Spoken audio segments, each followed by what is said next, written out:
So through the Adobe Youth Voices program, we recently collaborated with the United States Department of Education. Last year they had a national youth listening tour where they traveled the country asking young people what they cared about and what was important to them to be successful in getting their education. So we invited some of our Adobe Youth Voices participants to create media around this issue and present that at these events.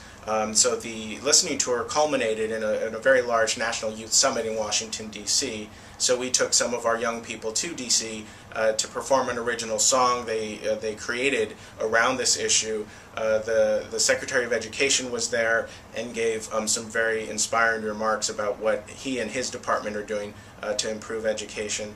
So the young people that we took, many of them have not ever been outside of their own neighborhoods, had an amazing experience, and we're just very proud to present their work that they had created through the Adobe Youth Voices program on a national stage, literally.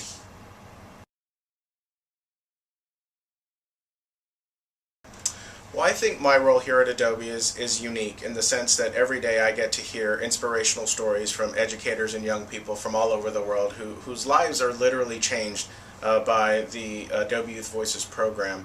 My most memorable experience in managing this program is a trip to India that I was fortunate to take to see the program in action there.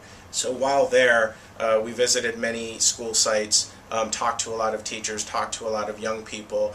And there were some moments where there was a language barrier, but you could tell through their faces and through their media, they were so proud of what they had created through the program, using these tools to really express themselves about things that they cared about. So it was very inspiring for me to know that the Adobe Foundation is committed to something like this, but also the technology that Adobe makes and generously donates to this program is something that allows young people to really express themselves and empowers teachers to engage young people in learning. So that's a really powerful thing.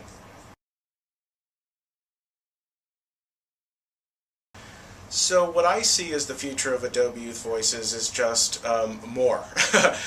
We have a lot of support from our top executives and the Adobe Foundation Board of Directors, and it is really clear that this is an area that makes sense for Adobe, because as a company, the tools that we make empower people all over the world to be creative and to communicate things that they care about. And so when you translate that into an experience that young people can have to re-engage in their learning, it's exactly what's needed, I think, in today's education system worldwide.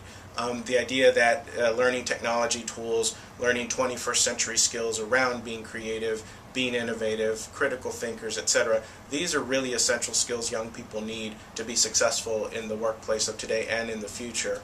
So I really see Adobe Youth Voices expanding and growing to reach more young people and educators to be better communicators and also to develop those skills that are needed today.